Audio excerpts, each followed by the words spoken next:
പ്രസാദ്, ഇപ്പോൾ ചാനലുകൾ തമ്മിൽ വാർത്തകൾ നൽകുന്നതിനുള്ള മത്സരം അത് ശരിയായൊരു മത്സരമായി കാണുന്നു. പക്ഷേ അതിനപ്പുറമുള്ള കാര്യങ്ങളിലേക്ക് ഒരു ഘട്ടത്തിലേക്ക് എത്തുന്ന രൂപത്തിലാണ് ചില ചാനലുകളെങ്കിലും പ്രവർത്തിച്ചിരിക്കുന്നത്. നിരന്തരം വ്യാജ വാർത്തകൾ നൽകിക്കൊണ്ട് പരാജയപ്പെടുത്താനുള്ള ശ്രമമാണ് നടന്നിരുന്നത്.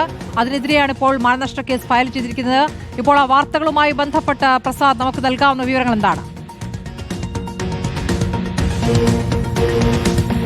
സ്മൃതി പറഞ്ഞതുപോലെ ഒരുപാട് വാർത്തകൾ കഴിഞ്ഞ നാളുകളിൽ മെസ്സിയുടെ കേരളത്തിലേക്കുള്ള വരവുമായി ബന്ധപ്പെട്ട് വിവിധ ചാനലുകളും പത്രങ്ങളും എല്ലാം നൽകിയിരുന്നു. അതിൽ ബഹുഭൂരിപക്ഷവും റിപ്പോർട്ടർ ചാനലിനെ കടന്നാക്രമിച്ചുകൊണ്ടുള്ള അപകീർത്തികരമായ അതല്ലെങ്കിൽ വ്യാജ വാർത്തകളാണ് സംപ്രേഷണം ചെയ്ത് എന്നുള്ളത് പകൽ പോലെ വ്യക്തവുമാണ്. അർജന്റീനൻ ടീമിന്റെ കേരള പര്യടനവുമായി ബന്ധപ്പെട്ട് ഇല്ലാത്ത ഒരുപാട് കാര്യങ്ങളാണ് ഏഷ്യാനെറ്റ് ന്യൂസ് ഉൾപ്പെടെയുള്ള പല മാധ്യമങ്ങളും വളരെ ആവേശപൂർവ്വം റിപ്പോർട്ട് ചെയ്ത് എന്നുള്ളതാണ്. മെസ്സി വരുന്നു എന്ന സ്ഥിരീകരണത്തിനേക്കാളും മെസ്സി വരുന്നില്ല എന്ന് പറയുന്ന ഈ സീസണിൽ കളിക്കാനുണ്ടാവില്ല, ഈ വിൻഡോയിൽ ഉണ്ടാവില്ല എന്ന് പറയുന്ന വാർത്തകൾ വെച്ചുകൊണ്ട് പല തലത്തിലേക്ക് കൊണ്ടുപോവുകയാണ്. ഇതിനെതിരെയാണ് ഇപ്പോൾ കോടതിയുടെ ഇടപെടൽ ഉണ്ടായിരിക്കുന്നത്. ഇത്തരം വ്യാജ വാർത്തകൾ മുഴുവൻ നീക്കം ചെയ്യണം എന്നാവശ്യപ്പെട്ട് മെറ്റയ്ക്കും അതുപോലെ തന്നെ ഗൂഗിളിനും കൊടുത്തു. മെറ്റയ്ക്ക് കൊടുത്തതുകൊണ്ട് സ്വാഭാവികമായി ഫേസ്ബുക്കും ഇൻസ്റ്റഗ്രാമും ഉൾപ്പെടെയുള്ള സോഷ്യൽ മീഡിയകളിൽ നിന്ന് ഇത്തരം വ്യാജ വാർത്തകൾ ഏഷ്യാനെറ്റ് ന്യൂസ് അടക്കമുള്ള മാധ്യമങ്ങൾക്ക് നീക്കേണ്ടതായും വരും. ഏഷ്യാനെറ്റ് ന്യൂസ് നടത്തുന്ന ഈ വ്യാജ പ്രചരണങ്ങൾ കൂടാതെ ഏഷ്യാനെറ്റ് ന്യൂസിനെതിരെ മാനനഷ്ട കേസും ഫയൽ ചെയ്തിട്ടുണ്ട്. ഏഷ്യാനെറ്റ് ന്യൂസിന്റെ ഉടമയും BJP സംസ്ഥാന അധ്യക്ഷനുമായ രാജീവ് ചന്ദ്രശേഖറിനെതിരെ 150 കോടി രൂപയുടെ മാനനഷ്ട കേസാണ് ഇപ്പോൾ reporter TV broadcasting company file ചെയ്തിരിക്കുന്നത്.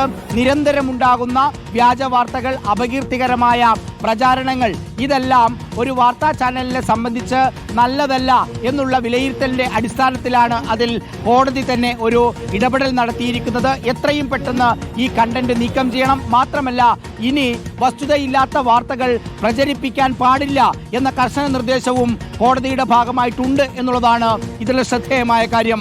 സ്മൃതി, സജീഷിലേക്ക് കൂടി. സജീഷ്, ഇപ്പോൾ നേരത്തെ പ്രസാദ് പറഞ്ഞ പോലെയാണ് മെസ്സി വരാതിരിക്കുക എന്ന രൂപത്തിലാണ് ഈ കാര്യങ്ങളിൽ വാർത്ത നൽകിക്കൊണ്ടിരുന്നത്. മെസ്സി വരിക എന്നുള്ള ആഗ്രഹത്തിനപ്പുറം മെസ്സി വരാതിരിക്കുക എന്ന രൂപത്തിലേക്ക് വാർത്ത നൽകാനുള്ള ഒരു വലിയൊരു ആവേശം, അത് ഒരു സംഘത്തിന് അതൊരു ഒറ്റക്കെട്ടായി തന്നെ പ്രവർത്തിക്കുന്ന രൂപത്തിലേക്ക് അത് പോവുകയായിരുന്നു. ആ കൂട്ടുകെട്ടിനെതിരെയാണല്ലോ നമ്മളിപ്പോൾ കേസ് കൊടുത്തിരിക്കുന്നത്. എന്താണ് നൽകാനെന്ന വിവരം? സ്മൃതി, തീർച്ചയായിട്ടും റിപ്പോർട്ടർ TVക്ക് എതിരായിട്ടുള്ള വ്യാജ വാർത്തകളുടെ ഒരു പെരുമഴ തന്നെയാണ് കഴിഞ്ഞ കുറേ ദിവസങ്ങളായിട്ട് നമ്മൾ കാണുന്നത്. അതിലേറ്റവും പ്രധാനപ്പെട്ടത് മെസ്സി കേരളത്തിൽ വരുന്നതുമായി ബന്ധപ്പെട്ടാണ്. കേരളത്തിൻ്റെ കായികമേളയ്ക്കും പ്രത്യേകിച്ച് ഫുട്ബോൾ മേഖലയ്ക്കും ഒരുപോലെ ഗുണകരമാകുന്ന സതുദ്ദേശത്തോടു കൂടി ചെയ്ത ഒരു പ്രവൃത്തിയെയാണ് നിരന്തരം അവഹേളിച്ചുകൊണ്ടുള്ള വാർത്തകളിലൂടെ മറ്റു മാധ്യമങ്ങൾ താറടിച്ച് കാണിക്കാൻ ശ്രമിക്കുന്നത്.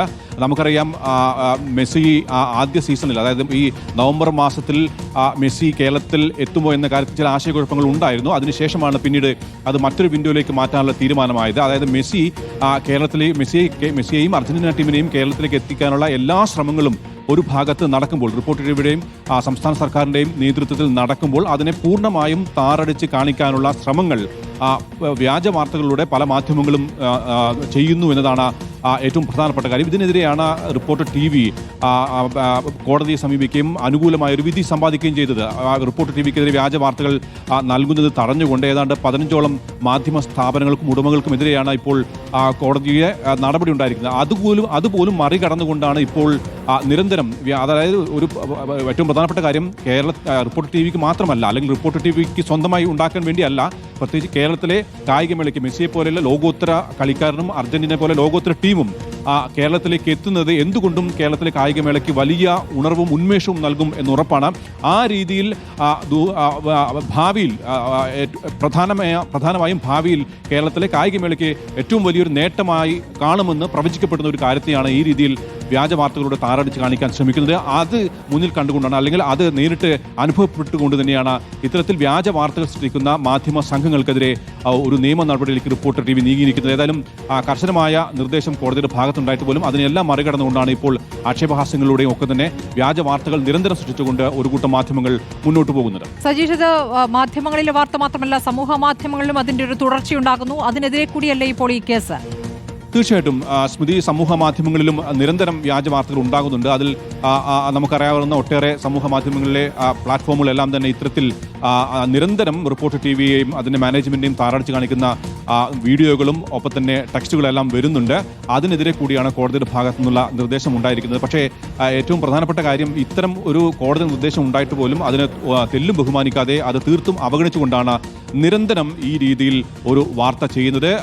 ഞാൻ നേരത്തെ സൂചിപ്പിച്ചതുപോലെ തന്നെ ഏറ്റവും പ്രധാനമായും സദുദ്ദേശത്തോടു കൂടി ചെയ്ത ഒരു കാര്യം, അത് അതിൻ്റെ പൂർണ്ണതയിലേക്ക് എത്തുന്ന ഒരു ഘട്ടത്തിൽ എത്തി നിൽക്കുമ്പോഴും അതിനെ പൂർണ്ണമായും താറടിച്ച് കാണിക്കാനുള്ള ശ്രമങ്ങൾക്കെതിരെയാണ് റിപ്പോർട്ടർ ടി വി നിയമ നടപടിയിലേക്ക് പോയിരിക്കുന്നത്. അത് കോടതിയിൽ അതിൻ്റെ നിയമ നടപടികളുമായി മുന്നോട്ട് പോവുകയാണ്. പക്ഷേ അതിന് പോലും പുല്ലുവില കൽപ്പിച്ചു കൊണ്ടുപോകുന്ന ഒരു കൂട്ടം മാധ്യമ പ്രവർത്തകർക്കെതിരെ കൂടുതൽ ശക്തിയോടുകൂടി തന്നെ മുന്നോട്ട് പോകുമെന്ന് തന്നെയാണ് റിപ്പോർട്ടർ ടിവിയുടെയും മാനേജ്മെന്റിന്റെയും തീരുമാനം.